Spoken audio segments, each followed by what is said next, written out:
వర్తమానము దైవజనులతో పంపించిన తండ్రి ఒక నూతనమైన జీవితంలో అనుగ్రహిస్తున్నది. నా ప్రియుడును రక్షకుడైన యేసు నామమున అడుగుచున్నాము తండ్రి. ఆమేన్. అందరూ చెప్తే మరొకసారి ఆమేన్. ఆమేన్. దయచేసి అందరు కూర్చున్నాం. మరి యొక్క మన్నా పెందుకోస్తు సభలు నిమిత్తమై అట్లారా ఎన్నో నెలల నుండి అలానే ఎన్నో వారాల నుండి కన్నీటితో ప్రార్థన చేస్తున్న సంఘస్థులు, మరి దైవజనులు హరిపాలయ్య గారు, అమ్మగారిని బట్టి కూడా మరి ఈ ప్రాంత ప్రజలు ఈ యొక్క పెదవులు పాక ఈ ప్రాంత ప్రజలు ఎవరు కూడా నాశనంచుల్లోకి లేదా నాశనానికి వెళ్ళకూడదని వారు ఎలుగెత్తెంతో కన్నీరు కాస్తూ ప్రార్థన చేస్తున్నారు.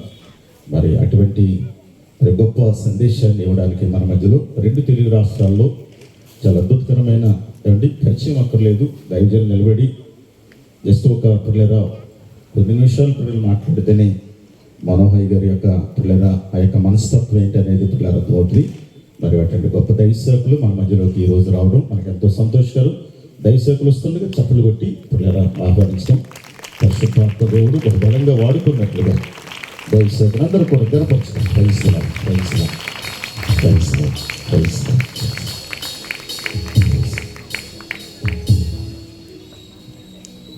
మరి సమయాన్ని ఇంకా ఏమాత్రం కూడా ఆలస్యం చేయకుండా పిల్లల దైవసేవకులకు అప్పగిస్తుండగా దయచేసి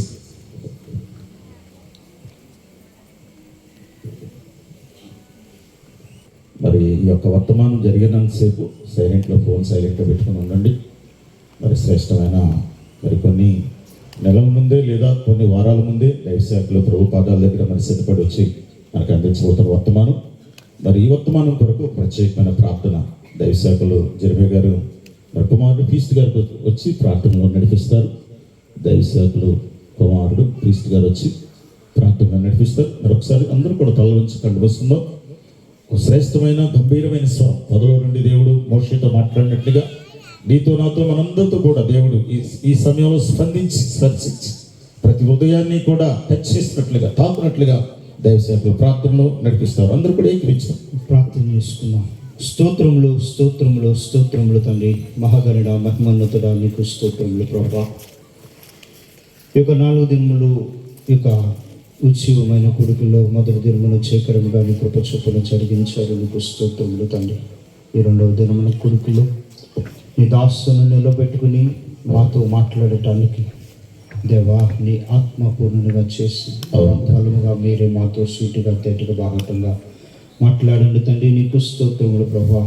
ఇప్పటి వరకు పాడిన పాటల ద్వారా ఏ రీతిగా అయితే మీరు మహిమ పొందారో అదే రీతిగా ఏ రీతిగా అయితే గణపరచబడ్డారో ప్రభా, నీ మాటల చేత కూడి ఉన్న ప్రతి ఒక్కరిని నింపమని అడుగుచున్నాను తండ్రి. అలనాడు లూదియ హృదయమును తెరచినట్లుగా ప్రతి ఒక్కరి హృదయమును తెరచి నీ మాటల చేత నింపమని అడుగుచున్నాను తండ్రి. అదే రీతిగా ప్రభా ఇక్కడ చేరిన వారిలో ఎంతమంది అయితే నీ నామమును ఎరగని వారు ఉన్నారో, నీ వాక్యమును తెలియని వారు ఎవరైతే ఉన్నారో ప్రభా, నీ వాక్యము చేత పట్టబడి నీ వాక్యమును తెలుసుకుని ప్రభా నీ నిజమైన దేవుడు అని ఎరుగునట్లుగా తండ్రి ఈ రాత్రి ప్రతి హృదయమును మీరు కదిలించండి ప్రభా. ప్రతి హృదయంలో నీ కార్యమును జరిగించమని అడుగుచున్నాను తండ్రి. అదే రీతిగా ప్రభా ఈ శబ్ద యంత్రము ద్వారా వినుచున్న ప్రతి ఒక్కరి హృదయమును మీరు కదిలించండి తండ్రి. నీ మాటలు ప్రతి ఒక్కరిలో నింపబడినట్లుగా నీ సహాయమును దయచేయండి. అదే రీతిగా ప్రభా నిలబడుతున్న దైవదాసుని పరిపూర్ణముగా నింపి నీ ఆత్మ చేత నింపి మీరే ప్రతి ఒక్కరితో మాట్లాడండి. వినగల చెవి గ్రహించగల హృదయం ప్రతి ఒక్కరికి దయచేయండి. యేసు క్రీస్తు నామమున అడిగి వేడుకొంచున్నాము తండ్రి. ఆమేన్. మంచిది. ప్రార్థన చేసిన దైవసేవకులు క్రీస్తు గారికి ప్రత్యేకమైన సభలు జరుపుకున్న ధన్యవాదాలు. ఈ సమయంలో మరి మన మధ్యలోకి దైవసేవకులు ఆహ్వానిస్తుంది. మరొకసారి చప్పట్లు కొట్టి ప్రభుత్వం మన కనపరచదు.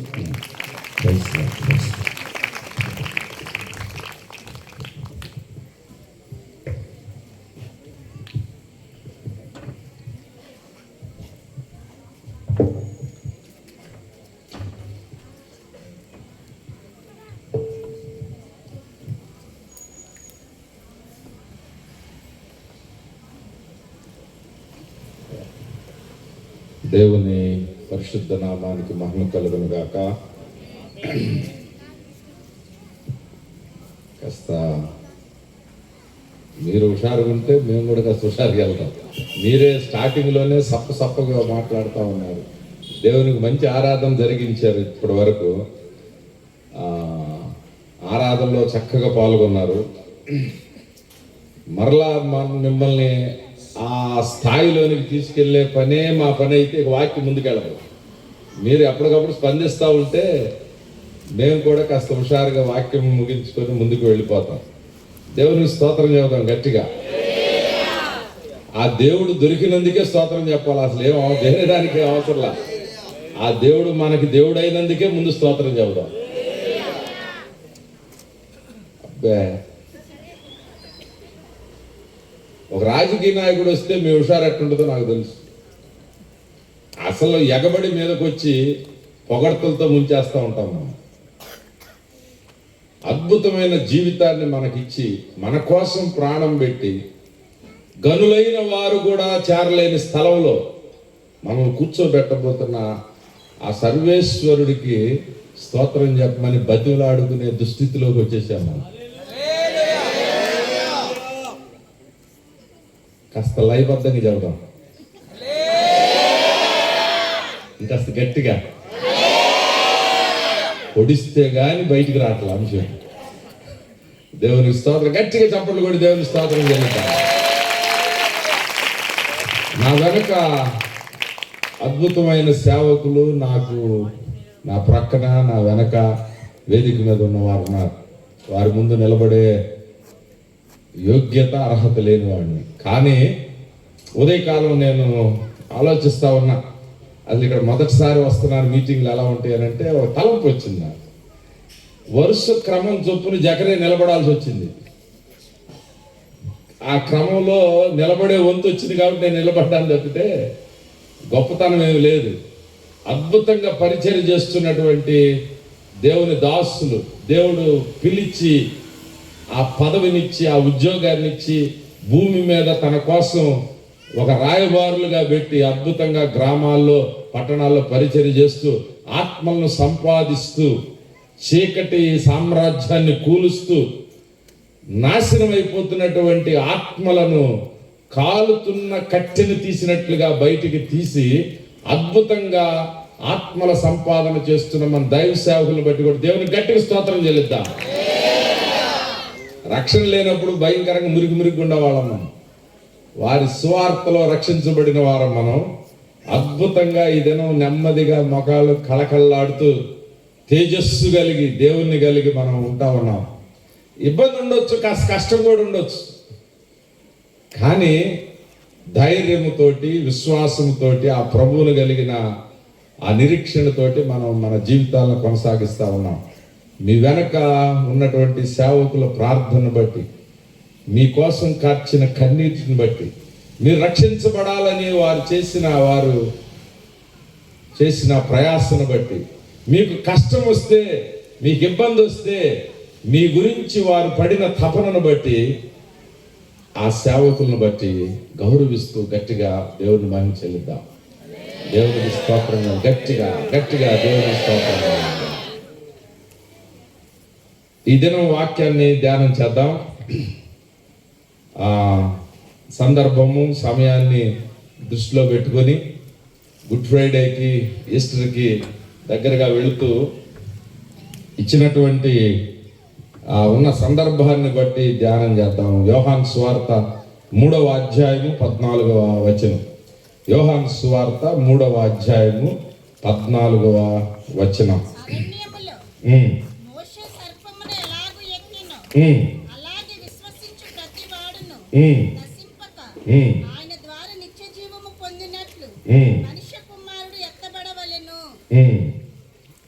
అందరూ ఆలకించినట్టున్నారు. నాకున్న అలవాటు ఏంటంటే ప్రసంగం అయిపోయేలోపు మీకు ఆ వాక్యం కంఠస్థం రావాలి. ప్రసంగం అయిపోయినాక ఎప్పుడు ఎవరు ఏది చెప్పినా ఈ వాక్యం బయటికి రావాలి. కాబట్టి కాస్త మీ చేత దాన్ని నెమరు వేయించే కార్యక్రమం చేస్తా. ఆ అమ్మగారు చదివారు కాబట్టి మళ్ళీ ఒకసారి చదువుదాం, జాగ్రత్తగా విన్నాం. త్వరగా. అరణ్యములో మోషే సర్పమును ఎలాగూ ఎత్తెనో అలాగే విశ్వసించు ప్రతివాడును నశింపక నిత్య జీవం పొందినట్లు మనుష్య కుమారుడు ఎత్తబడవలెను. నా వైపు చూడండి. ఇక రాసుకునే వాళ్ళు రాసుకున్నా, బైబిల్ చదివే కార్యక్రమం ఇప్పుడు పెట్టబాకండి. అది ఇంటి దగ్గర చదవండి. ఇప్పుడు వినడానికి ఏదైనా ఉంటే రాసుకోవడానికి. యేసు ప్రభు వారు చెబుతున్న ఈ మాట సభతోటి, ఆయన చుట్టూన్న శిష్య బృందంతో చెబుతున్నటువంటి మాట. ఎవరో చెబుతున్న మాట కాదు ఇది. కాస్త అర్థం చేసుకోవడానికి కానీ, కాబట్టి ఈ వాక్యానికి ఉపోద్ఘాతం చాలాసేపు ఇవ్వడానికి నేను ప్రయత్నం చేస్తా. ప్రభువే చెబుతున్న మాట ఇది. ప్రభువు తన నోటితోటి పలుకుతున్న మాట చెప్తా ఉన్నాడు. ఏమనంటే, అరణ్యములో మోషే సర్పమును ఎలాగూ ఎత్తెనో అలాగే విశ్వసించు ప్రతి వాడు నశింపక ఉండునట్లు మనుష్య కుమారుడు ఎత్తబడవలెను. నా వెనక చెప్పాలి మీరు. అరణ్యంలో మోషే సర్పాన్ని ఎత్తాడంట. ఒక ప్రక్క యేసు ప్రభు వారు దాన్ని పోలుస్తూ ఇంకొక ప్రక్క చెప్తున్నాడు, మనుష్య కుమారుడు కూడా ఎత్తబడవలెను. రెండు మాటలు అన్నిటినీ ప్రక్కన పెట్టి 2 మాటలు చెప్తా ఉన్నాం మేము. అరణ్యములో మోషే సర్పమును ఎలాగూ ఎత్తెనో చెప్పండి. అలాగే మనుష్య కుమారుడు కూడా ఎత్తబడవలెను. ప్రార్థన చేసుకున్నాం. మహాపరిశుద్ధుడా, ప్రేమ కలిగిన తండ్రి, నీ శ్రేష్టమైన దివ్యమైన నామానికి వందనాలు చెల్లిస్తూ ఉన్నాను. నీవు ఏర్పాటు చేసుకొని పిలిచినటువంటి నీ జనాంగము, నీవు పిలిచి ఆ యొక్క పరిచర్యను అప్పచెప్పినటువంటి సుందరమైన పాదములు కలిగిన నీ సేవకులు, నీ రక్తం ఇచ్చి కొన్న నీ సంఘము, నీవు చేర్చుకోబోతున్నటువంటి సంఘము, దూరం నుంచి మిద్దెల మీద, రచ్చబండల మీద, దారుల దగ్గర, గడపల దగ్గర కూర్చొని ఆలకిస్తూ ఉన్నటువంటి నీ చేర్చుకోబోయే నూతన సంఘాన్ని బట్టి కూడా నీకు వందనాలు చెల్లిస్తూ ఉన్నాను. ఏమిటో ఈ వార్త విందామని చూస్తున్నవారు, ఎన్నిసార్లు చెప్పినా సరే ఈసారైనా ఆలకించుదామని చూస్తున్నవారు, ఒకవేళ మంచాల మీద ఉండి కూడా ఈ శబ్దం ద్వారా వింటున్నవారు, ఈ ప్రాంగణంలో కూర్చొని వింటున్నవారు కూడా, ఎవరైనప్పటికీ నీ ప్రణాళికలో ఉన్న బిడ్డల యొక్క హృదయాలు ఈ దినము తట్టబడునుగాక, వారి హృదయాలు తెరవబడునుగాక, వారు క్రీస్తు రక్తము చేత పట్టబడుదురుగాక. నీవే మాతో మాట్లాడమని, నీ దర్శనము మాకు దయచేయమని యేసు నామమున ప్రార్థించి వేడుకొనుచున్నాము తండ్రి. ఆమేన్. గట్టిగా చెబుదాం ఆమేన్. మళ్ళా నేను ఈసారి ఇట్లా అడుక్కునే పని పెట్టమాకండి. నాకు చెప్పాలనుకుంటే గట్టిగా చెప్పండి. కూర్చున్నాం కదా దేవుని సన్నిధిలోకి వచ్చి నవ్వుకుంటున్నారు, మరి అడుక్కున్నట్టుగానే ఉంది ఇక్కడ. ఆమెను చెప్పమన్నా కానీ హుషారుగా చెప్పలేకపోతే అట్లా పిచ్చి పిచ్చాట్లు కానీ కేకలేస్తాం మనం. పనికి మాలిన వాళ్ళందరికీ కేకలు వేసుకుంటా ఉంటాం, జేజేలు కొడతా ఉంటాం. ఈ టైం అన్నా మన దేవునికి జేజేలు కొట్టే పని పెడదాం. గట్టిగా ఆమేన్ చెబుదాం. మన వాక్యం కట్టత వాక్యం. యేసు ప్రభు వారు సడన్ గా ఈ అంశాన్ని ప్రజల ముందుకు తీసుకొచ్చి మాట్లాడుతూ ఉన్నాడు. శిష్యుల ముందు, ఆ వచ్చినటువంటి జనాంగం ముందు మాట్లాడుతున్న మాట ఏంటంటే, ఎప్పుడో 1500 సంవత్సరాల క్రితం జరిగిన ఒక సంఘటనని వారి మధ్య జ్ఞాపకానికి తీసుకొని వచ్చాడు. అంటే యేసు ప్రభు వారికి ముందు 1500 సంవత్సరాలు. నా మాట ఆలకించాలా. 100 సంవత్సరాలు 50 సంవత్సరాల క్రితం విషయాలు కాదు. 50 ఏళ్ల క్రింది గ్రామంలో ఏముందో చెప్పలేము మనం. అంతెందుకు 70 సంవత్సరాల క్రితం మనకు స్వాతంత్రం వస్తే ఆ స్వాతంత్రం యొక్క ఆనవాళ్ళు మర్చిపోయాం. చిన్నప్పుడు ఏదో చదివించారు కానీ ఇప్పుడు వచ్చే తరానికి అసలు అవి కూడా లేవు. స్వాతంత్ర సమరయోధులు 10 మందిని చెప్పమంటే చెప్పలేము ఇప్పుడు మనం. అంతెందుకు మన రాష్ట్రంలో స్వాతంత్ర సమరయోధులు ఒక 2-3 పేర్లు ఆంధ్ర రాష్ట్రం, తెలుగు రాష్ట్రాల్లో చెప్పమంటే చెప్పలేము. 70 ఏళ్ల కిందటి విషయాలే చెప్పలేము. 100 సంవత్సరాలు, 200 సంవత్సరాలు, 500 సంవత్సరాలు, 1000 సంవత్సరాలు, 1500 సంవత్సరాల క్రితం చరిత్రలో జరిగిన ఒక సంఘటన తీసుకొచ్చి యేసు ప్రభు వారి ముందు పెడతా ఉన్నాడు. ఏం పెడుతున్నాడంటే వాళ్ళకి చెప్తున్నాడు, యేసయ్య తన స్వయంగా తన స్వరం ఎత్తి చెబుతున్న మాట ఏంటంటే, అరణ్యములో మోషే సర్పమును ఎలాగూ ఎత్తెనో అలాగే మనుష్య కుమారుడు నేను కూడా ఎత్తబడవలెను. దేవునికి స్తోత్రం కలుగును గాక. నాకు చాలా షాక్ అనిపించింది. సడన్ గా ప్రభువారు రోమా చక్రవర్తి తన కింద ఉన్నటువంటి ప్రభుత్వ అధికారులందరూ సిలువేశారు, చంపేశారు యేసు ప్రభువారు. తర్వాత చంపబడినటువంటి నన్ను మీరు నమ్ముకోండి, నా రక్తాన్ని మీరు ఆశ్రయించండి అని చెప్తాడేమో అని అనుకుంటే, ఎన్ని సంవత్సరాల క్రిందట ఈ సిలువ యొక్క పునాదులు వేసుకుంటూ ప్రభువు ఆ తండ్రి దేవుడు ఆ చరిత్రలో కాలంలో అడుగులు వేసుకుంటూ వస్తూ ఉన్నాడో చాలా ఆశ్చర్యాన్ని కలిగించింది నాకు. యేసు ప్రభు వారు పుట్టి ఇప్పుడు 2000 సంవత్సరాలు, యేసు ప్రభు వారికి ముందు 1500 సంవత్సరాలు. అప్పుడు ఈ యొక్క అంశాన్ని నెమరు వేస్తూ ఆ ప్రజలకు చెప్తా ఉన్నారు. ఇశ్రాయేలీలకి మోషే గురించి చెబితే చెవి కోసేసుకుంటారు అంతే. అబ్రహాం అంటే గంతులేసేస్తారు వాళ్ళు. సొలొమోను రాజు గురించి చెబితే అసలు అద్భుతంగా స్వీకరిస్తారు. యేసు ప్రభువుని తప్పితే మిగిలిన ఆ పాత నిబంధన మొత్తాన్ని అద్భుతంగా వాళ్ళు ఆస్వాదిస్తూ ఉంటారు. దావీదన్న, సొలొమోను అన్న, అబ్రహాం, ఇస్సాకు, యాకోబు, మోషే, యెహోషువ అంటే వారికి హీరో లెక్క చూస్తూ ఉంటారు వాళ్ళు.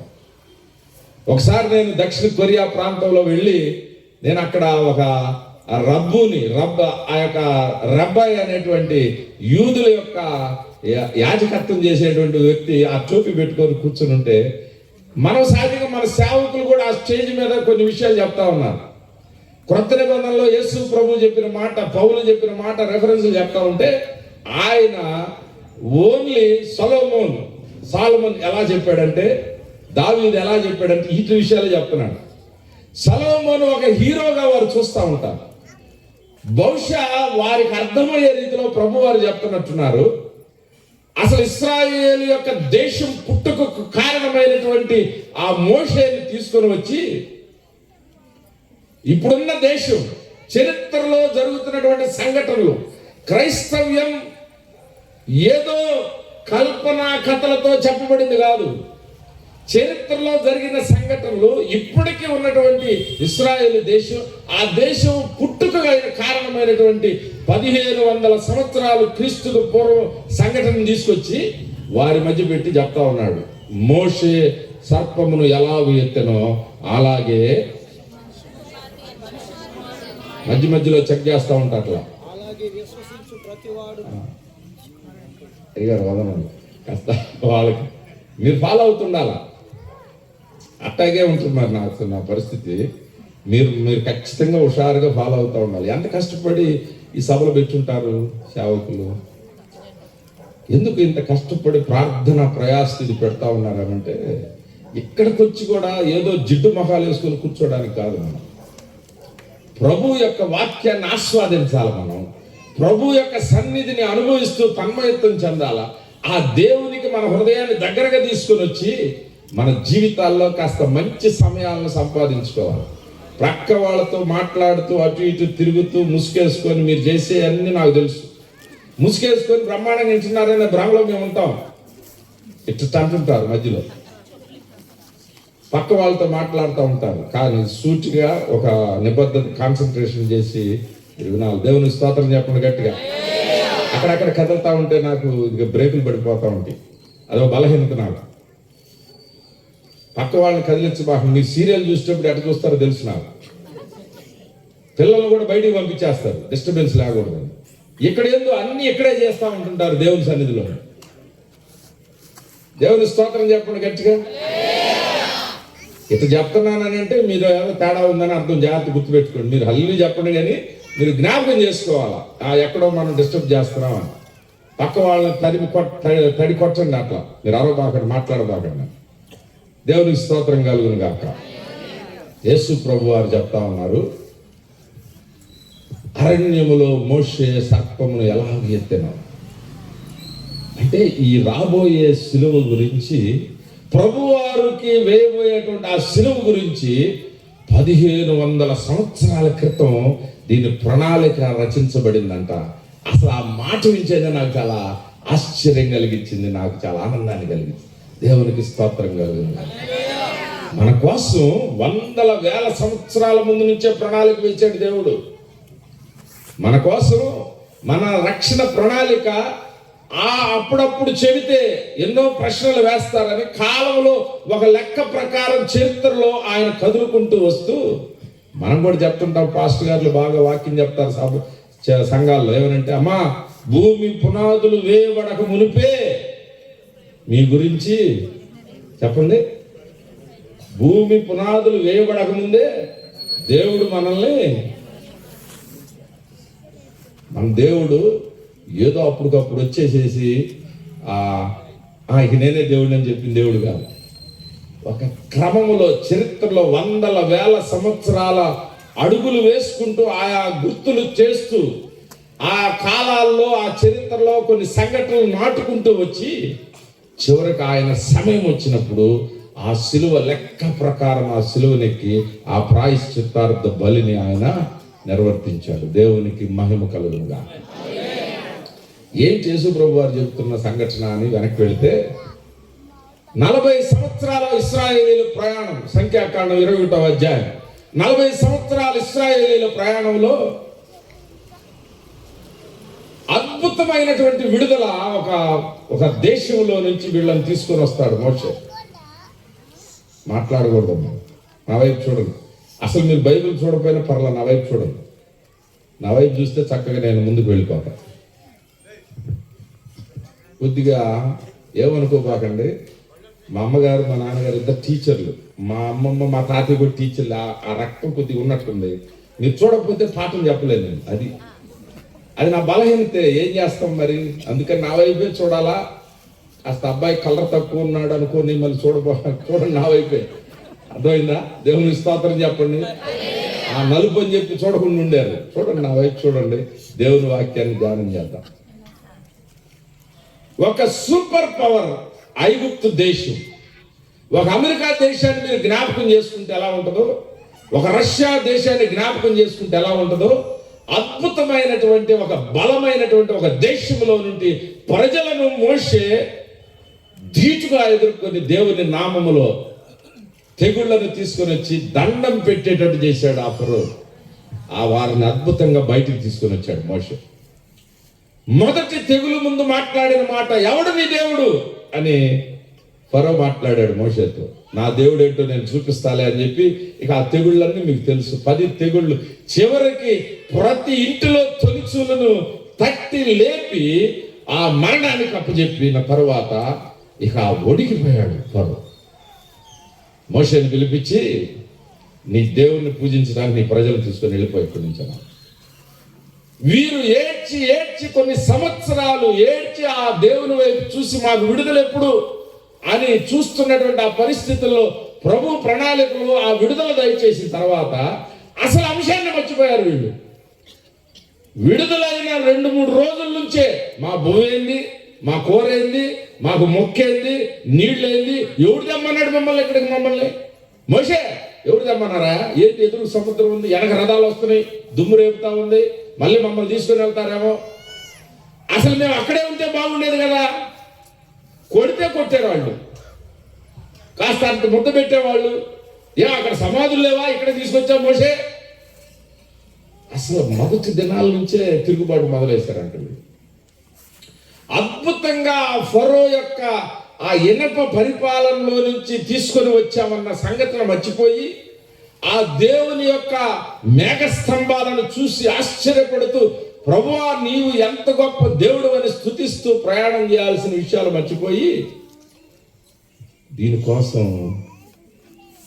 చిన్న భయాల కోసం వారు ఎదురు తిరగడం మొదలైశారు. ఇంకా అలా చెప్పుకుంటూ వస్తే నేను ఇక్కడే ఆగిపోతాను. 40 దినాల ప్రయాణాల్లో మధ్యలో 2-3 సంఘటనలు చెప్పి నేను ముందుకు వెళ్తాను. వీరు ఏనాడు కూడా ఒక దుక్కి దున్నలేదంట పంట కోసం, కాస్త బియ్యపు గింజల కోసం. వర్షం మీద ఆధారపడాల్సిన పని లేదు, పంట వేయాల్సిన పని లేదు, పురుగుల మందు కొట్టాల్సిన పని లేదు. వీళ్ళు ప్రయాణంలో ఉన్నారు. ఒక 6 నెలలు ఒక చోట ఉండే పరిస్థితి లేదు. వీళ్ళు ఉదయాన్నే నిద్ర లేచి బాగా గుర్రు పెట్టి నిద్రపోయి పొద్దున్నే లేచి తలుపు తీస్తే అన్నం ఉండేది వీళ్ళకి.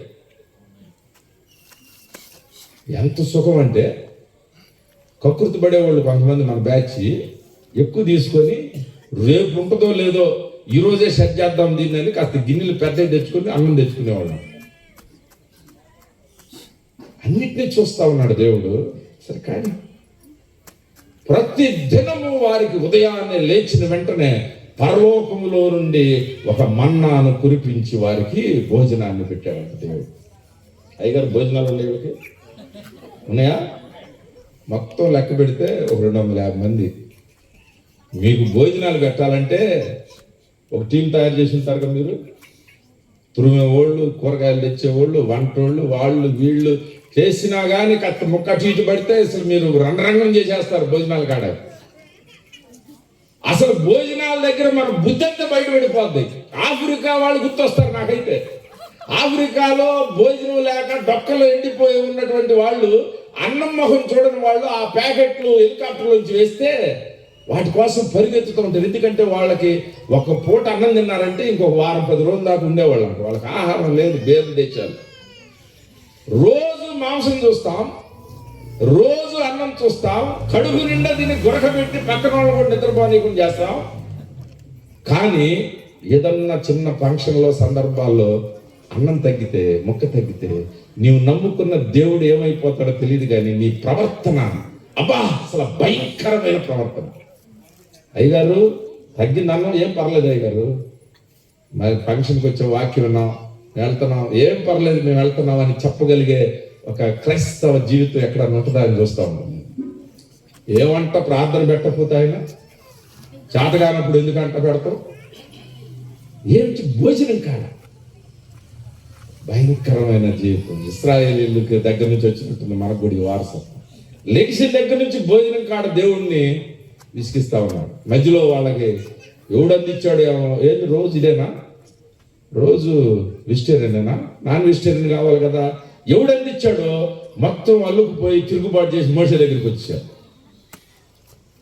మోషే ఆడ బ్రహ్మాండంగా తినేవాళ్ళమయ్యా.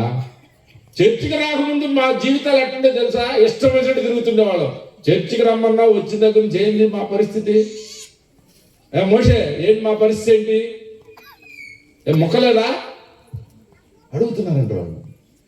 అసలు వాళ్ళు విడుదల చెందిన విషయాలను మర్చిపోయి, ప్రభువు నడిపిస్తున్న విషయాలను మర్చిపోయి, ఎక్కడి నుంచి వస్తుంది ఆహారం, ఎలాగ ఈ దేవుని నమ్ముకున్న తర్వాత మన జీవితాలు ఎలాగ నడపబడుతున్నాయి, అసలు ఎలాగ మనం ముందుకు వెళుతున్నాం, ఎంత కష్టం వచ్చినా దేవుని మందిరంలో సహవాసంలో మనము ఎలాగో దాన్ని తట్టుకొని దాన్ని దాటుతూ, బిడ్డల విషయం, భర్త విషయం, భార్య విషయం, తల్లిదండ్రుల విషయం, అనారోగ్యతలోను, అప్పుల్లోను, బాధల్లోను దాటుతూ వెళుతుంటే వీటిని మర్చిపోయి మనం చిన్న చిన్న విషయాల దగ్గర మనం గుడిగేస్తూ ఉంటాం. మోషే దగ్గరికి వచ్చి, లేదా ఏం మోషే పెట్టలేనోడు ఎందుకు ఇక్కడ రావి తెచ్చావు? వణిగిపోయి మోషే ప్రభు దగ్గరికి వెళ్ళగానే దేవుడు అన్నాడంట మోషేతో, మోషే నువ్వెందుకు భయపడతావు మోషే, నేను చూస్తాను అని చెప్పి గాలిని విసురునట్టు చేస్తే పిట్టలు మమ్మల్ని తినండిరా మీరు అన్నట్టు వచ్చి వాళ్ళ ముందు పడ్డాయి అంటండి. ఎవరమ్మా హల్లెలూయా అవుతుంది? నేను అసలు చాలా నెగిటివ్ కొటేషన్లో చెప్తున్న వాక్యం అంతా. ఎవరు చెప్తున్నారు? పాత ప్రసంగాలకు అలవాటు పడిపోయి దేనికి చెప్పాలో దేనికి చెప్పకూడదు కూడా తెలియకుండా దేవునికి స్తోత్రం కలుగుతుంది కాక. గట్టిగా దేవునికి స్తోత్రం చెప్పండి. ఊరికి సరదా కాస్త డైవర్ట్ చేయడానికి అన్నాను, మీరేమనుకు బాగా. మాంసం అంట 2-3 అడుగులు ఎత్తు పెట్ల పడ్డాయి అంట, కొన్ని కిలోమీటర్లు. లక్షల మంది ప్రజలు. ఇందాక అయ్యగారిని అడిగా, మీకు భోజనం పెట్టాలంటే మీరందరూ చివరోడు తిన్నదాకా ఆయన చెమటలు పడతా ఉంటాయి, లేకపోతే పొద్దున్న మీరు సిలువేసేస్తారు ఆయన. లక్షల మంది ప్రజలు. ఇక్కడ నుండి వాళ్ళు గుడారాలు వేస్తే విజయవాడ మొత్తం ఆ చివర ఇబ్రహీంపట్నం అవతల దాకా ఈ గుడారాలు ఉండే. వీళ్ళందరినీ నడిపించాలి మోషే. వారందరికీ మాంసం పెట్టాలా? వారందరికీ మాంసం పెట్టాలా? పెట్టించాడంట దేవుడు. దేవునికి స్తోత్రం చెప్పండి. ఇప్పుడు గట్టిగా అందరికి వారికి ఏది అడిగితే నీళ్ళై మోషే అంటే ఒక రాతిని నీళ్ల యొక్క ట్యాప్ లాగా చేసేసి లక్షల మంది తాగటానికి, వాటిల్లో మనగటానికి, స్నానం చేయటానికి, జలకాలాడటానికి, జల కొట్టుకోవటానికి ఆ నీళ్లని ఆ అరణ్యంలో తీసుకొని వచ్చారు. అయిపోయింది. 39 సంవత్సరాలు ప్రయాణం చేశారంట. వారి చెప్పులేంటో నాకు అర్థం కాల, వారి బట్టలు ఏంటో నాకు అర్థం కాల. ఇంకా ఆలోచిస్తూ ఉంటే ఈ ప్రయాణంలోనే చాలా చెప్పుకోవచ్చు మనం. అసలు చాలా చాలా ఇంతమందిని ఎలా భోజనం చేస్తున్నాం, ఇంతమందిని ఎలా నడిపిస్తున్నాం. చీకటి అయితే ఇన్ని లైట్లు పెట్టాల్సి వచ్చేది. లక్షల మందికి వెలుతురుని తీసుకొని వచ్చి దేవుడు నడిపించేవాడంట. ఇంకా చివరి దగ్గరకు వచ్చే టయానికి సంఖ్యాకాండం 21 అధ్యాయంలో వాళ్ళు మాట్లాడిన మాటలు చూడండి. ఇంకో దగ్గరకు వచ్చేసారు. 39 సంవత్సరాలు సుమారుగా ప్రయాణం చేసిన తర్వాత వారు మాట్లాడే మాట చూడండి. 5వ వచనం. కాగా 21:5 కాగా ప్రజలు దేవునికిని మోషేకును విరోధముగా మాట్లాడి అరణ్యములో చచ్చుటకు ఐగుప్తులో నుండి మీరు మమ్మల్ని ఎందుకు రప్పించితే. ఇక్కడ ఆహారము వాళ్ళు మాట్లాడే మాటలు చూడండి. ఇప్పుడు దాన్ని తిన్నదంతా మర్చిపోయారండి వాళ్ళు. వాళ్ళు మాట్లాడే మాట చావటానికి తెచ్చావు మోషే మమ్మల్ని. మరి ఎందుకనో ఐగుప్తు చరిత్రను చూస్తే సమాధులే ఉంటాయి వాళ్ళ దగ్గర కూడా. ఇప్పుడు మీరు పిరమిడ్స్ అంటే అయ్యే సమాధులే. వీళ్ళు 39 ఏళ్ళు ప్రయాణం చేసినా కానీ సమాధి కనపడుతుంది వాళ్ళకి. మాట్లాడితే సమాధులు లేవు మాకు అక్కడ, మేము చచ్చిపోలేమా, ఇక్కడికి వచ్చి మేము చనిపోవాలా, చచ్చుటకు మమ్మల్ని ఇక్కడికి తీసుకొచ్చావు మోషే. చాలాసార్లు మన విశ్వాస జీవితంలో కూడా చిన్నదానికి కారణానికి ప్రభువా శ్రమ అయినా పర్వాలేదు ప్రభువా నేను స్తుతిస్తాను, శ్రమ అయినా, కన్నీరైనా, దుఃఖమైన, మరణమైన, ఇబ్బంది అయినా, శోధనైనా మోకరించి దేవా నేను స్తుతిస్తాను అన్నటువంటి విశ్వాసుల్ని తరిచి చూడినా కానీ కనపడరు. అడిగి ఇది అడిగి అసలు ఆ ఊపిరి ఆడకుండా లిస్టు పెద్ద తయారు చేసి పెట్టేసి దేవుని దగ్గర పెట్టేస్తున్నాం. వీళ్ళు మాట్లాడే మాట చాలా ఆశ్చర్యాన్ని కలిగిస్తుంది. చచ్చుటకు ఐగుప్తు నుండి మీరు మమ్మల్ని ఎందుకు రప్పించితిరి, ఇక్కడ ఆహారం లేదు, నిజమేనంటండి. 39 సంవత్సరాల ఆహారం లేకుండా ఎంత అబద్ధం అండి అసలు అది, ఎంత ఎటువంటి మాటలు. ఇక్కడ ఆహారం లేదు, నీళ్లు లేవు, చవి సారము లేని పరలోకం నుంచి దిగిన మన్నాకి వాళ్ళు పెట్టిన పేరు ఏంటంటే మోషే అని ఊసినట్టున్నారు వాళ్ళు. ఏంటిది సై సార్ ఉందా, ఏదన్నా హైదరాబాద్ దమ్ బిర్యానీ లాగా ఏం చేయొద్దా నువ్వు మోషే, తిని తీసుకొస్తుంది. చవిసారము లేనటువంటి భోజనాన్ని మాకు పెట్టావు మోషే. అది మాట్లాడిన మాట మాకు అది అసహ్యమైనదని వాళ్ళు చెప్పారు. అసలు ఇక దేవునికి కృపగలగైన దేవుడు, దయగలిగిన దేవుడు, 39 సంవత్సరాలు వారి విసుకుని వారి శోధనలను భరించిన దేవుడు. ఎందుకనో ప్రభువు కూడా విసిగిపోయాడు. ఆయన ఎప్పుడైతే ఇక వీళ్ళని ప్రక్కన పెడదాం అని అనుకున్నాడో, నా వైపు చూడాలా అమ్మా, నా వైపు చూడండి, మీకు ఇష్టం ఉన్న లేకపోతే చూడాల్సిందే, చెప్పాను కదా. హరిపాలయ్య గారి కోసం నేను ఇట్టాగే ఉంటాను మీ దగ్గర, మీరేడికి వచ్చి అటు ఇటు చూడటానికి కాదు. ఆయన పడిన కష్టంలో ఫలితం రావాల్సింది. ఆయన ఆ దేవుడు ఎప్పుడైతే మోషే ఏమిటి ప్రజలు వాళ్ళ మధ్య సంభాషణ, దేవుని మనసు ఎప్పుడైతే తిరిగిందో అరణ్యంలో ఉన్న సర్పాలన్నీ యాక్టివ్ అయిపోయినాయి అంట. అరే ఆ దేవుడే వీళ్ళని వదిలేసేటట్టున్నాడు, కమాన్ రెడీ రెడీ అని రెడీగా ఉన్నాయంట. రెడీ 1 2 3 అంటే మీద పడి కాటేట. ప్రభు వదిలేస్తే ఎలా ఉంటుందో చూడండి. దేవుడు ఆ తాపకరమైన సర్పములను వాటిని అనుమతించాడంటే ఆ పాళెంలోనికి పడి ఒక్కొక్కరిని కాటేసుకుంటూ సర్పాలు ఆ గుట్టలుగా సవాలు తేలుతా ఉన్నాయంట. తల్లిదండ్రులు బిడ్డలు కోల్పోయారు అక్కడ. భార్య భర్తను కోల్పోయింది, భర్త భార్యను కోల్పోయింది. కాటేస్తుంటే తప్పించుకొని ఆ ఊర్లో, ఆ ప్రాంతంలో, ఆ ప్రాంగణాల్లో తిరుగుతా ఉన్నారు.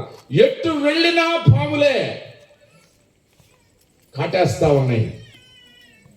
గగ్గోలు, ఏడుపులు, పెడబొప్పులు, శవాల ముందేసుకొని ఏడవటానికి కూడా అవకాశం లేదు వాళ్ళకి.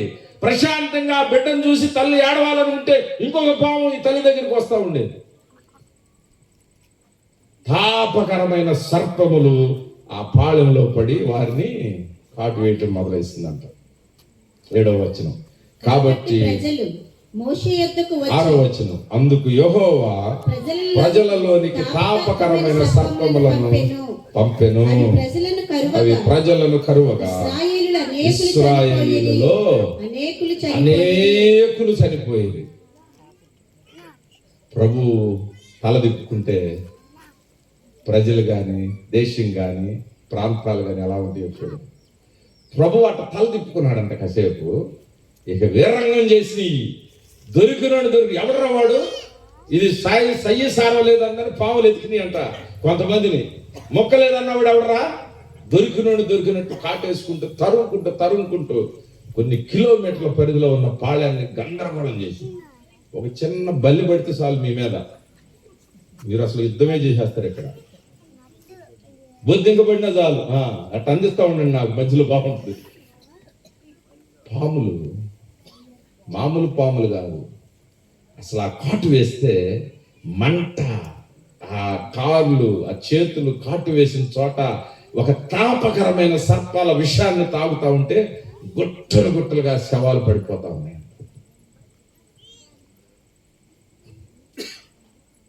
మోషే దగ్గరికి వచ్చారప్పుడు దేవుని సేవకుడు అవసరం ఏర్పడింది వాళ్ళకప్పుడు. దేవునికి స్తోత్రం కలుగుతుంది. మీరు కూడా సమస్య వస్తే సర్పంచ్ దగ్గరికి వెళ్తారు, వడ్డీ వ్యాపారం దగ్గరికి వెళ్తారు, పక్కన వాళ్ళ దగ్గరికి వెళ్తారు, అటు వెళ్తారు. ఆ నాయకులు, ఈ నాయకులు, ఆ కులం, ఈ కులం వేసేసుకొని అంత అయిపోయినాక ఏం జరగనట్టుగా అయ్యగారు చాలా అసలు అయ్యా అనగానే పాస్టర్ గారికి ఏం తెలుసు, ఏంటమ్మా, ఏంటయ్యా, ఏం జరిగిందా, ఏడబాకమ్మా, చెప్పమ్మా అని అంటే అసలు ఏం ఎరగనట్టుగా, నోట్లో ఏలు పెడితే కొరకనట్టుగా, అయ్యా మరే కష్టం వచ్చిందయ్యా అంటే, అమ్మమ్మ సరే ప్రార్థన చేద్దాం, సరేలే నేను ఉపవాసం ఉంటానని పాస్టర్ గారు చెప్తా ఉంటే మీరు మనసులో ఏమో పడ్డందిలే, చేప పడిందిలే, అయ్యగారు నమ్మారులే, ఇక ప్రార్థన చేస్తారులే, మన ఇంటికి వెళ్దాంలే, పడుకుందాంలే. లోకమంతా జుట్టు వచ్చి పాస్టర్ గారి దగ్గరికి వస్తారు లాస్ట్లో. ఏనాడన్నా సమస్య వస్తే భార్య భర్తకు కూడా చెప్పకుండా తలుపు వేసుకొని నా ప్రభువుకి నేను ముందు ఈ సమస్యను చెప్పాలి అని చెప్పిన సందర్భాలు మన జీవితాల్లో ఉన్నాయా? భర్త భార్యకు కూడా చెప్పకుండా మాట్లాడతాను, నా భార్యతో పంచుకుంటాను, కానీ ముందు నన్ను రక్షించినటువంటి ఆ సర్వేశ్వరుడు, ఆ సర్వోన్నతుడి ముందుకి ఈ సమస్యను నేను తీసుకుని వెళ్ళాలని తలుపు వేసుకుని ప్రార్థన చేసిన సందర్భాలు ఉన్నాయా? లేవు. లోకమంతా జుట్టు వచ్చి డాక్టర్లంతా తిరిగేసి మొత్తం అయిపోయి మడత పెట్టేసినాక హరిపాల్ గారు, అయ్యగారు ప్రార్థన చేయండి, అయ్యగారు ఉపవాసం ఉండండి, అయ్యగారు మామూలుగా చేసి ఇది కాదు, మీరు ఉపవాసం. 2వ రోజు ఇంకోళ్ళు వచ్చి ఇంకోళ్ళు ఉపవాసం అంటారు, 3వ రోజు ఇంకోళ్ళు వచ్చి ఇక ఆయన అన్నం తినే పనే లేదు. ఇక త్వరగా చంపేస్తాం మనం సేవకులను కూడా. మనం మాత్రం మోకరించం, మనం మాత్రం ప్రభు దగ్గర అనేదిగా తెలుసుకోవాలి కొన్ని విషయాలు. మీ జీవితాలకు మీరే పోరాడాలి. వారు సహకరిస్తారు, మిగిలిన ఆత్మల కోసం వారు ప్రాకులాడుతూ ఉంటారు, మిగిలిన బలహీనంగా ఉన్న వారిని బలపరిచే కార్యక్రమం చేస్తూ ఉంటారు. వారు మీ దగ్గరే కూర్చొని మీతోటే ఉండి జీవితకాలం మీ గురించే ప్రార్థన చేస్తూ ఉంటే సేవకులకి స్వార్థ పని ఎట్లా? మీరు మోకరించుకోవాలి. అందుకని కొన్ని సంఘాల్లో, ఎల్ఈఎఫ్ సంఘంలో నేను చూస్తూ ఉంటాను, చాలా స్ట్రిక్ట్గా జోగా ముందు మోకరించి ప్రార్థన చేయి, నీ పాపాలు ఒప్పుకో, నువ్వే ప్రార్థన చేయి, నువ్వు ప్రార్థన చేసినాకే నేను ప్రార్థన చేస్తాను అనేవాడు. కొంతమంది భక్సింగ్ గారు ప్రార్థన చేయండి అనేవాడు. ఏసన్న గారు కూడా ప్రార్థన చేసి ముందు మీరు నన్ను ప్రార్థన చేయమంటావు, నువ్వు ప్రార్థన చేయి అని చెప్పేవాళ్ళు.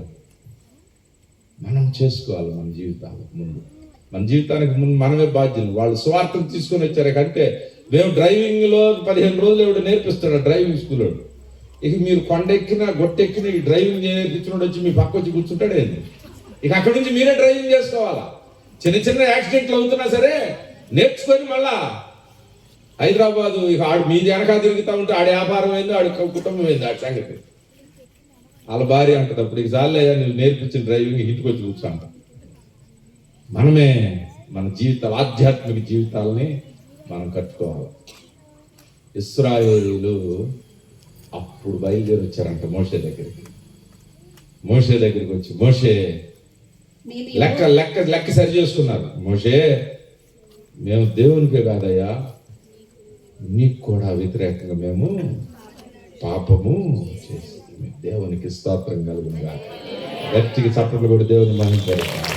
దేవునికి స్తోత్రం కలుగునుగా. మోషే ఆ దేవునికి సేవకుడు అయిన నీకు విరోధముగా మేము పాపం చేశాం, కాస్త మా తరపున కాస్త రికమెండ్ చేయా. ఈ మాట అన్నంగానే దేవునికి ఏందో ప్రేమ, అసలు ఎక్కడ లేని ప్రేమ ప్రజలంటే. ఎన్నిసార్లు ఎదురు తిరుగుతున్నాం మనం. మీరు మాటనిస్తే చాలు, ఎందుకన్నా దేవుడు కరిగిపోతుంది. ఒక్కోసారి నాకే పవర్ ఉంటే దేవా అప్పుడే నువ్వు కనకబాక తాగు సంగతి తెలుద్దాం అనుకునేవాళ్ళం. అసలు కన్నీరు వెంటనే మీరు కన్నీరు కార్చగానే అది పెద్ద ఆయన కరిగిపోతాడు మన దేవుడు. ఎందుకు మరి ఆ ప్రేమ ఏంటో, ఆ జాలేంటో, ఆ తపనేంటో మన మీద. మోషే మోకరించిన వెంటనే దేవుడు మాట్లాడటం మొదలెట్టాడంట. దేవునికి స్తోత్రం కలిగింది.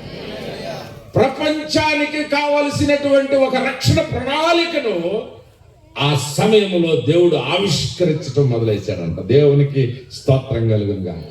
1500 సంవత్సరాల తర్వాత తన కుమారుడు భూమి మీదకు వచ్చి ఆ శిలువ మరణం పొందవలసిన దాన్ని గమనంలో పెట్టుకొని దేవుడు మోషేతో మాట్లాడుతూ ఉన్నాడు. ఆ సమయంలో మోషే వారు ఏడుస్తున్నారా నా ప్రజలు, సరే నేను రక్షణ ప్రణాళికలు తీసుకొని వస్తున్నా చూడు, వారు రక్షించబడేటువంటి విధానం నేను తీసుకొని వస్తున్నా చూడు.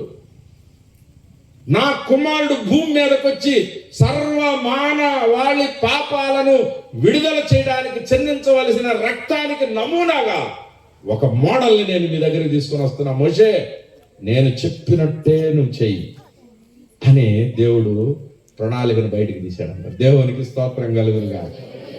1500 సంవత్సరాల క్రితం, ఇప్పుడు 3500 సంవత్సరాల క్రితం చరిత్రలో జరిగిన సంఘటన దేవుడు మోషేతో చెప్తున్నాడు. మోషే నీవు బోర ఊదించి ఈ అలజడి గందరగోళంగా పారిపోతున్నటువంటి ఇశ్రాయేలీల ప్రజల యొక్క వాళ్ళ గుడారాల్లో ఎక్కడైనా ఎత్తడి ఉందేమో బోర ఊదించి ఆ ఎత్తడిని నువ్వు తీసుకొని రా. ఆ ఎత్తడిని నువ్వు తీసుకొని వచ్చి ఆ ఇత్తడి పని వారిని పిలిపించు. మనం చదివే బైబిల్ స్టడీ ఎలా ఉంటుందంటే ఆ మోషేకి దేవుడు చెప్పాడు, ఆ మోషే ఎత్తేసాడు అని అన్నాడు. ఏదో అట్లా మాయంగా వచ్చేసింది అనుకుంటాము.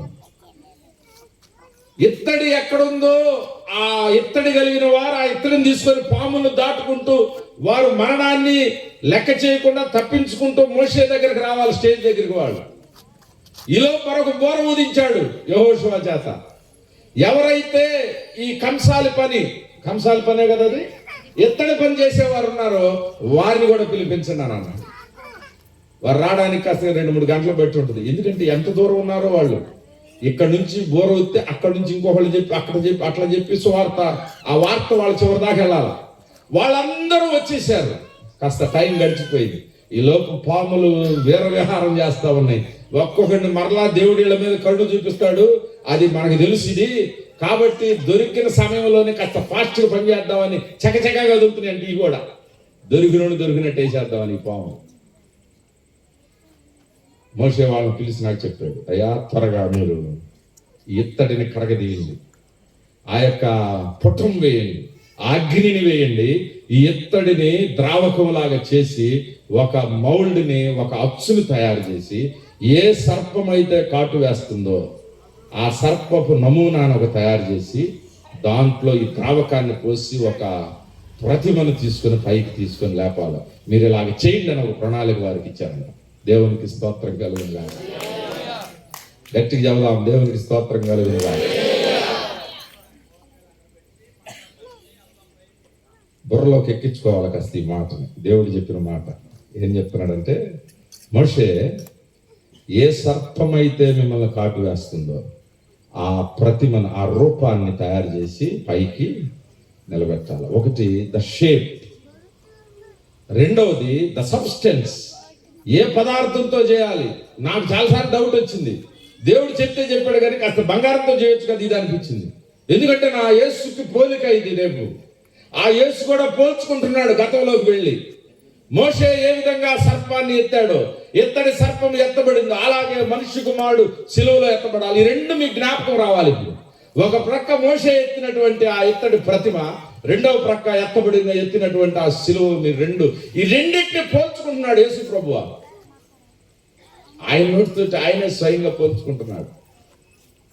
దాన్ని జాగ్రత్తగా జీర్ణించుకోవాలి మనం ఆ పదాన్ని. దేవుడు కాస్త బంగారాన్ని పెడితే బాగుండు కదా అని అనిపించింది నాకు కూడా. లేదు, గబగబా ప్రజలు చనిపోతా ఉన్నారు. నేను ఇంక ఉపోద్ఘాతంలోనే ఉన్నా, ఇంకా వాక్యంలోకి వెళ్ళా. దేవుని స్తోత్రం చెప్పండి. అబ్బో, ఇంకా వాక్యంలోకి వెళ్ళలేదంటే ఇంకెంతసేపు చెప్తాడా అనుకుంటున్నట్టున్నారు. నేను ముగిచ్చేస్తా. ఉపోద్ఘాతమే ముఖ్యం, మరి ఏం చేస్తాం.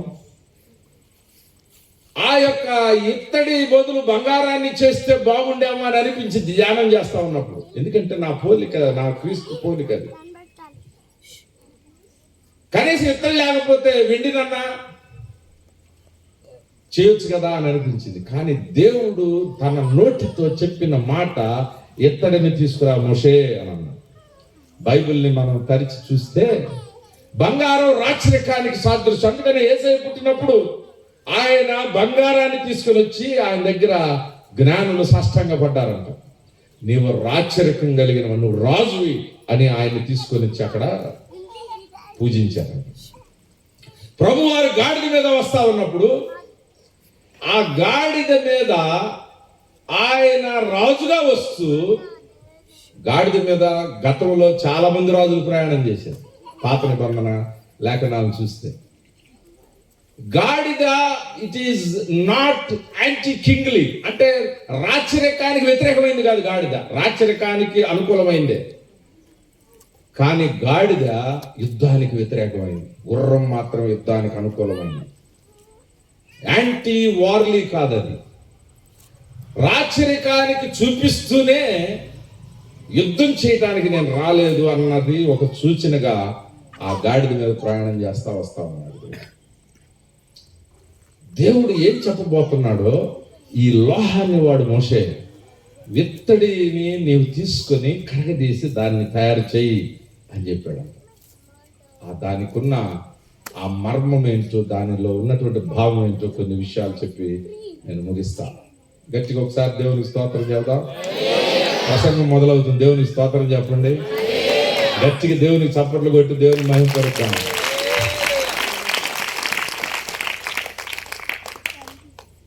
మోషేతో చెప్పాడంట దేవుడు. అక్కడేమో యేసు ప్రభు కుమారుడు చెప్పుకుంటున్నాడు, మోషే ఎత్తబడిన దానిలాగా నేను కూడా ఎత్తబడుతున్నాను. ఇక్కడ స్వయంగా దేవుడే చెప్తూ ఉన్నాడు మోషేతోటి, నీవు ఇత్తడితో ఈ పదార్థాన్ని చెయ్యి అని. ఆ కాలంలో ఇత్తడికి విలువ లేదంట. యూదుల సమాజంలో బంగారానికి విలువ, వెండికి విలువ, ఇత్తడికి చాలా తక్కువ ప్రాముఖ్యత. నాగరికతలు పుడుతున్నటువంటి ఆ సమాజంలో ఇనుముకు కూడా ప్రాముఖ్యత అంట. ఎందుకంటే యుద్ధ వస్తువులు చేయాలంటే ఇత్తడికి విలువ తక్కువ అంట. ఇత్తడిని తక్కువగా చూస్తారంట సమాజంలో. దేవుడు 1500 సంవత్సరాల తర్వాత పుట్టబోయే తన కుమారుని స్థితిని ఈ లోహంలో చూపిస్తూ తీసుకొని వస్తా ఉన్నాడు. తక్కువగా చేయబడినటువంటి ఆ యొక్క తక్కువగా చూడబడే ఆ లోహానికి పోలికగా యేసు ప్రభు వారు రేపటి దినాన 1500 సంవత్సరాల తర్వాత ఆయన భూమి మీదకి రావడం మనం చూస్తాం. అందుకనే మొదటి ఒక మూడు పదాలు మీకు పరిచయం చేసేస్తాను దీని అంతటి. మొదటి పదం, మొదటి ఎస్ తో నేను స్టార్ట్ చేస్తా ఉన్నా. ఇత్తడి it is a subordinate metal, it is a secondary metal. తక్కువగా చూడబడేటువంటి లోహం ఇది. బంగారంతో చేయంటే చేసేసేవాళ్ళు వాళ్ళు, వెండితో చేయంటే చేసేసేవారు వాళ్ళు. ప్రభు వారు ఇత్తడితోటే చెయ్యి. లేఖనాల్లో బంగారం రాచరికానికి సాదృశ్యం, ఇత్తడి విడుదలకు సాదృశ్యం, ఇత్తడి విమోచనకు సాదృశ్యం, ఇత్తడి ఆ యొక్క తెంపబడిన సంఖ్యలకు సాదృశ్యంగా మనం బైబిల్లో చూస్తాం. దేవునికి స్తోత్రం కలుగునుగా. అరే బంగారంతో చేస్తేనే వింటారేమో, నమ్ముకుంటారేమో, లేకపోతే నమ్ముకోరేమో అని కాంప్రమైజ్ కాల దేవుడు. నా స్వభావం ఏంటో నేను వారికి చూపించాలి. తక్కువ వాడిగా చేయబడ్డాడు. ఆ తండ్రిని విడిచిపెట్టకూడని భాగ్యమని ఎంచుకొనక తన్ను తాను తగ్గించుకొని రిక్తుడిగా భూమి మీదకి మన కోసము ఆయన అన్నిటినీ వదిలిపెట్టి, మహిమను వదిలిపెట్టి, తండ్రిని వదిలిపెట్టి ఆ భూమి మీదకి మామూలు సామాన్యమైన మానవుడి కంటే ఇంకా తక్కువ స్థాయిగా ఆయన జన్మ తీసుకున్నాడు. ఈరోజు మీకు ఒక మాట చెప్తాను. మీ గురించిన నాయకులు, మీ నాయకులు అనుకున్నవారు, మీరు హీరోలు అనుకున్నవారు మీకోసం ఏం చేశారో తెలియదు, కానీ మన దేవుడు, ఈ దేవాతి దేవుడు అన్నిటినీ మీకోసం వదిలి నేల మట్టుకు దిగొచ్చి మీకోసం రిక్తుడిగా ఆయన ఈ భూమి మీదకి వచ్చారంట. దేవునికి స్తోత్రం కలుగునుగా. మీకోసం అది, మీకోసం ఆయన వదులుకొని వచ్చాడు. ఎవరన్నా ఒక నాయకుడు వచ్చి కింద కూర్చుంటే అయ్యా కింద కూర్చోబాకండి అయ్యా కాస్త చైర్లోకి రండి అయ్యా అని అడుగుతాం. వాళ్ళు నటిస్తా కింద కూర్చున్నారేమో మీకు తెలియదు. కాసేపు నన్ను లేపి ఎడిదిరిగి కుర్చీ మీద కూర్చోబెడతారని అనుకుంటున్నారేమో. మీరు అలాగే సరే ఎడ కూర్చోవయా నన్ను, ఎవరు రాంది ఈ మాట అని రేపు చూపిస్తాడు తరాహా. ఏదో నీళ్ళు ఇచ్చేటప్పుడు, పెన్షన్ ఇచ్చేటప్పుడు తీస్తాడు బయటికి. ఇవన్నీ కింద కూర్చుంటే కూర్చోయ్యా బాగానే ఉంది అని అనండి మీరు, వాళ్ళు ఒప్పుకుంటారేమో. కానీ నీ దేవుడు నీ కోసం, భ్రష్టుడైన నా కోసం ఆ మహిమను వదిలి రిక్తుడిగా ఈ భూమి మీదకి వచ్చారంతా. గట్టికి చప్పట్లు కొడదాం ఆ దేవుడి కోసం. దేవుడికి స్తోత్రం. ఒక తక్కువ వాడిగా చేయబడ్డాడంట. అసలు ఆ జన్మను ఆలోచిస్తేనే నాకు ఆశ్చర్యం కలిగింది. రిక్షా దొక్కునేవాడు, ఆటో దొక్కునేవాడు ఆడు భార్యని బ్రహ్మాండంగా చూసుకొని పూలో పెట్టి చూసుకుంటాడు గర్భవతి అయితే. అసలు ఇలా బ్రతికేంటో తెలుసా? అసలు సరైన స్థలం దొరకలేదు. ఆ ఎత్తడి స్వభావాన్ని చూపించుకోవడానికి, తగ్గించుకొని మనతో కలిసిపోవడానికి, ఇదిగో నేను మీకోసం వచ్చాను, అన్నిటినీ వదిలి మిమ్మల్ని రక్షించడానికి నేను వచ్చానని చెప్పే కార్యక్రమంలో కనీసం సరైన నివాసం క్రింద కూడా ఆ తల్లి మరియమ్మ ఆ యొక్క ప్రసవం జరిగిందో లేదో దేవుని దూత ప్రత్యక్షం అవటం, యోసేపు అయ్యా బిడ్డకి ప్రమాదం ఉందిలే అని అంటే బిడ్డను తీసుకోవటం, గాడిని తీసుకోవటం, ఏదో అవకాశం ఉంటే ఏముంటే అది తీసుకొని మళ్ళీ ప్రయాణం. మళ్ళీ అక్కడికి వెళ్ళగానే మళ్ళీ లే అంటే మళ్ళీ లేకూడదు. సరే ఆ రాజు చనిపోయాడు, యోసేపు కమాన్ రా బైక్ మళ్ళీ వెనక్కి రా అంటే మళ్ళీ వెనక్కి. అసలు ఏంటి బ్రతుకు అసలు వీళ్ళ పరిస్థితి? ఎవరికన్నా పై నుంచి చూస్తే వాళ్ళదే ఒక బతికేనా అన్నట్లు ఉండాలి. మన కోసము ప్రభు పడినటువంటి ఆ యొక్క కష్టము, ఆ యొక్క ప్రయాస, తనను తాను తగ్గించుకొని తక్కువ వాడిగా ఆయన చేయబడ్డాడు. అద్భుతంగా మాట్లాడటం మొదలేశాడు. పెద్దయినా మాట్లాడటం మొదలేస్తే నాబోటోడు ఒకడు వచ్చాడు. వాడి దగ్గరకు వచ్చి లోపల ఆ యేసు అంట అసలు లేఖనాలు చెప్పన్నాడు. ఎవడాడు? మరియమ్మ యోసేపుల కుమారుడా? ఆడు యోసేపు గారి కుమారుడా అన్నట్టుగా మనం ఊర్లో అనుకుంటుంటాం. యేసు ప్రభు గురించి అసలు మరియమ్మ యోసేపులు వడ్రంగి వారి కుమారుడా? అసలు ఏ వైపు కూడా ఇతనికి ఘనతనివ్వడానికి సమాజంలో ఇష్టపడలేదంట. అన్ని వైపులా ఆయన తనను తాను తగ్గించుకొని ఆ యొక్క అవమానాలు, నిందలు పడడానికి ఇష్టపడ్డాడు. యూదుల ప్రజలు అసలు ఈ స్వభావాన్ని చూసి ఇతను ఎట్లా రక్షిస్తాడు మనల్ని, గుర్రం మీద రావాలా, కత్తి తీయాలా, అసలు ఒక్కొక్కడిని చెడుగుడు ఆడుకుంటూ వెళ్ళిపోవాలైతే అసలు ఈ స్వభావం నచ్చలేదంట వారికి. అందుకని యేసు ప్రభు వైపు చూడటానికి వాళ్ళు ఇష్టపడాల. ఈ పద్ధతిలో అసలు రక్షణ రాదు మనకి. రోమా సామ్రాజ్యాన్ని కూల్చాలంటే అబ్బే ఇతను కరెక్ట్ కాదనుకున్నాను.